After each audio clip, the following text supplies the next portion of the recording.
Welcome to this training course. During the next half hour or so, we will cover what the EBRD expects of clients and consultants that work on EBRD-funded contracts. The course is designed to help you understand the EBRD's approach to integrity and compliance, the policies and procedures the bank applies, and finally, how you play an important role in ensuring that the EBRD is able to achieve its mission on the ground by reporting misconduct and other issues. First of all, the course will provide you with an understanding of what the EBRD means when it talks about integrity. Not just the concept itself, but also how this is anchored in every aspect of the bank's work. We will then talk about what the EBRD does when it finds issues in its projects, how it assesses problems, and what action it takes to protect its funds and reputation. Last but not least, the course will explain how you can help the EBRD uphold integrity standards and what you must do if you become aware of issues that you think are not right. We will also explain how you can contact the EBRD if you have any questions or if anything we have covered today has been unclear. So, what does the EBRD mean when it speaks about integrity? Integrity, or being guided by clear and consistent moral principles, underpins everything the EBRD does. There are several components to this. Integrity is most clearly reflected in conduct, be it for the EBRD or its counterparties. Not engaging in bribery and other forms of corruption, treating customers and employees properly, and making sure that every action you take is rooted in honesty and fairness. All of these are signs of a person or organisation striving to conduct itself positively. The second building block of integrity is transparency. Reality can be complex, and as we shall see later, some challenging situations may be unavoidable. The key here is to communicate openly and proactively, addressing and disclosing issues head-on. Positive conduct and transparency, in turn, are what determines your and our reputation. Maintaining a reputation as a fair and honest counterparty is extremely important to the EBRD, and we expect that our counterparties are also focused on maintaining good reputations locally and internationally. Now that we have defined integrity, why does the EBRD care about it? The first thing to always remember is that the EBRD is a public institution. It is capitalised with taxpayer funds from over 72 countries, including yours, and is also a major conduit for donor funds. The bank and each of its staff members is therefore not only responsible to the EBRD's management and board, but also to every member of the public. The EBRD also plays an important role in the international development architecture and is supported by many national governments and international organisations to administer and channel donor funds to where they are needed. The EBRD needs to therefore protect its funds, which are owned by the public, and its reputation, which is key for its ability to do its work. Integrity is deeply rooted in the EBRD's work. This can be summarised as transition with integrity and reflected in the EBRD's transition qualities. Creating market economies that are free from corruption is anchored in the well-governed transition quality and therefore one of the guiding principles underlying the EBRD's mission. In practical terms, this means that the EBRD takes concrete steps to fight corruption through its work. This is done by carefully scrutinising its partners to avoid those involved in corruption, investigating allegations and reports of wrongdoing, and also helping partners who may have been involved in issues and want to reform. As outlined at the beginning of this session, the EBRD's clients and partners need to show that they engage in appropriate conduct, are committed to transparency, and therefore safeguard their reputations. Finally, When and where necessary, the EBRD will enforce its integrity standards. To do so, it relies on its enforcement policy and procedures and the prohibited practices it contains. We will cover the enforcement policy and procedures in more detail later, but let's run through the prohibited practices here briefly to understand what behaviour the bank does not want to see. We will also illustrate the different practices with some case studies drawn from real-life problems. As you listen to the prohibited practices and case studies, keep in mind that the same negative behaviour can fall under different prohibited practices. They can intersect and often depend on one another. What are prohibited practices? Fraud. Any act or omission, including a misrepresentation that knowingly or recklessly misleads or attempts to mislead a party to obtain a financial or other benefit or to avoid an obligation. Collusion. An arrangement between two or more parties designed to achieve an improper purpose, including to influence improperly the actions of another party. Corruption. Offering, giving, receiving, or soliciting, directly or indirectly, of anything of value to influence improperly the actions of another party. Scenario: sharing the spoils. A company has had a $10,000 grant agreed by the EBRD after submitting a proposal to enhance its financial management system with the help of a consultant. Prior to approaching the EBRD, the consultant and the company agreed to carry out the work for $5,000. They share the remaining $5,000 between themselves. This is a clear-cut case of fraud. The company and consultant have misrepresented the true cost of the assignment to the EBRD. Both sides have also engaged in collusion by agreeing to defraud the EBRD. More broadly, the conduct of both the company and consultant falls far short of the EBRD's expectations for the integrity of its partners.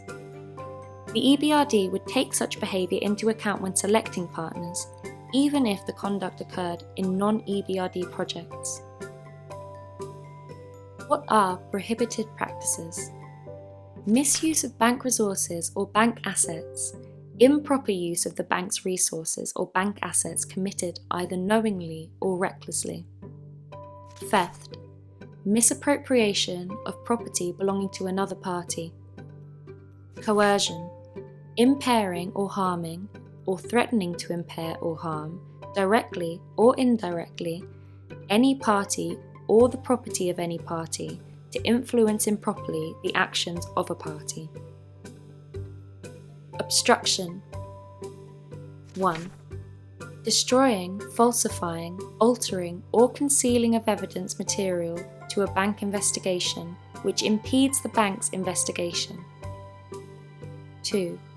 Making false statements to investigators in order to materially impede a bank investigation into allegations of a prohibited practice. 3. Failing to comply with requests to provide information, documents, or records in connection with a bank investigation. 4. Threatening, harassing, or intimidating any party to prevent it from disclosing its knowledge of matters relevant to a bank investigation, or from pursuing the investigation. Or 5. Materially impeding the exercise of the bank's contractual rights of audit or inspection or access to information. Scenario: 1 contract, 2 funders. A company receives financial support from the EBRD to enhance its human resources function with support from a consultant. The consultant approaches a local government entity with the same assignment, disguising that it is already funded by the EBRD and receives additional support. When the EBRD learns of this and starts its investigation, the consultant attempts to pressure local government representatives to confirm to the EBRD that there is no issue. In addition to fraud, like in the previous example, the consultant has engaged in theft by double funding the assignment. Finally, by attempting to pressure local government representatives, the consultant has engaged in coercion and also in obstruction. If the company was aware of the practice, they would be held equally responsible. Conflicts of interest. In addition to activities captured by the EBRD's prohibited practices, real and perceived conflicts of interest are key issues that frequently arise in its work. Conflicts of interest are situations or circumstances in which private interests influence or may influence objective and impartial decision-making. Private interests include any advantage for yourself, your families, or personal acquaintances. Given appropriate circumstances, conflicts can be managed. More about that later. It is important to remember that the EBRD will not only consider your interests when assessing or investigating conflicts. The bank will also scrutinise situations in which family members, friends, or acquaintances have or appear to have benefited unduly. However, if the context is right and proper actions are taken, conflicts can be managed. Let's look at a case study to illustrate this. Scenario: it's all about transparency. A company receives financial support from the EBRD to build a quality management system and have it independently certified. The company hires a consultant for this assignment. The consultant in turn hires a local certification agency. The EBRD later learns that the certification body is owned by a close relative of the consultant. The issues here would depend on how transparent the consultant has been. If the relationship was disclosed, there is a clear rationale for the selection of the certification agency and there are no irregularities in the price, this conflict may be manageable. If the relationship was not disclosed and is subsequently discovered, it reflects poorly on the consultant's business practices and may lead to a review to assess if any prohibited practices or other adverse conduct have occurred. We have now covered what the EBRD considers as integrity and the prohibited practices in the EBRD's projects. In this next section, we will address what the EBRD does when it encounters prohibited practices in its projects. The EBRD policy that addresses prohibited practices is the Enforcement Policy and Procedures, or the EPPs. The EPPs set out how the EBRD will address prohibited practices in its projects. You can find a copy of the EPPs on the EBRD website. The department within the EBRD that handles prohibited practices is the Office of the Chief Compliance Officer, or OCO. OCO receives allegations and conducts investigations and, if necessary, recommends whether to resolve the allegations through no further action or sanction. When we speak about OCO investigations, we should be clear that these are not like investigations by the police or national authorities. OCO does not have the power to compel parties to answer questions or provide information. Instead, OCO investigations are conducted through requests of information, audits, and interviews with witnesses. A failure to respond and cooperate could result in a finding of an obstructive practice. During the investigation, OCO will provide an opportunity for the individual or entity being investigated to respond to the allegations and present their side of the story. OCO gathers the information through its investigation, but it does not decide whether an individual or entity should be sanctioned. That role is played by the Enforcement Commissioner, who acts like a judge independent from OCO. If OCO's investigation determines that the allegations are more likely than not to be true, OCO will make a submission to the Enforcement Commissioner requesting that the individual or entity be sanctioned. The Enforcement Commissioner will notify the individual or entity that OCO has referred the matter to them, and the individual or entity will have an opportunity to defend itself before the Enforcement Commissioner makes their decision. If the individual or entity disagrees with the Enforcement Commissioner's decision, the individual or entity can appeal to the EBRD's Enforcement Committee, which is made up of 5 members, 3 of whom are external. What are the sanctions that the EBRD can impose? The EPPs provide for a range of sanctions to reflect the seriousness of the wrongdoing. For minor wrongdoing, the EBRD can issue a letter of reprimand. However, the sanction normally imposed by the EBRD, and the most serious sanction, is debarment. Debarment means that a company or individual is prevented from being an EBRD counterparty and cannot be a recipient in any EBRD financed project. A debarred entity and individual cannot submit a tender in any EBRD financed procurement or take any part in any aspect of that project, whether as a supplier, sub-supplier, or consultant. If you are debarred, your name will be published on the list of ineligible entities located on the EBRD's website. While this may not seem like a severe sanction, this list is used by many institutions, including banks, government agencies, and the private sector, in order to determine the reputation of the business partners. Debarment can have a severe impact on a company's business and reputation. Some companies and individuals will also be subject to cross-debarment.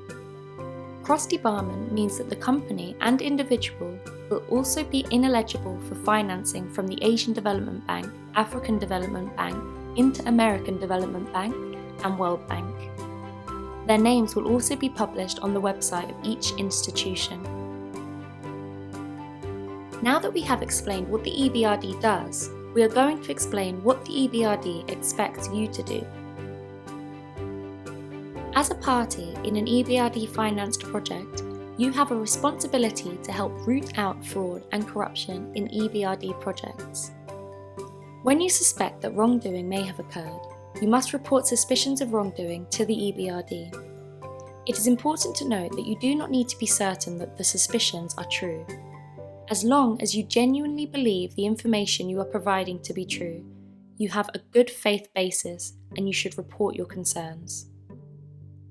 You can make an anonymous report through the EBRD website under the link Report Fraud and Corruption, or you can report your concerns to your local EBRD office. You may be asking yourself why you should report wrongdoing. This may be especially true if you think that the wrongdoing was not your fault, or you do not believe that you have the full story. First, you should report your suspicions because you may be required to under the financing agreement and other documents with the EBRD. For instance, the EBRD's Covenant of Integrity and contractual provisions require you to report suspicions of prohibited practices, and failure to do so could constitute a breach of your obligations. But also consider that reporting wrongdoing can help protect the EBRD and donor financing to your country or region. By reporting wrongdoing, you are helping to prevent bad actors in your country from abusing the EBRD's financing, and you are helping the EBRD to direct financing to parties that are more deserving of our financial assistance. Reporting wrongdoing also helps remove bad actors from ruining the business reputation of your country, which can have negative effects on the foreign investment. These bad actors are creating an unfair system, and they should not be allowed to freely operate. Finally, if you committed wrongdoing, reporting it early to the EBRD could lead to a reduction in sanction. For instance, if you neglected to report a conflict of interest initially, reporting a conflict of interest as early as you realise you have made a mistake could result in a more lenient sanction, or perhaps no sanction at all. That brings us to the end of this training session. Thank you very much for your time and attention. We hope that this training has provided you with clear guidance and information. You can visit the links on this slide or on the EBRD's website if you want to learn more about the bank's approach to integrity and compliance. Please feel free to send any questions that you may have using the link provided. We would be happy to help.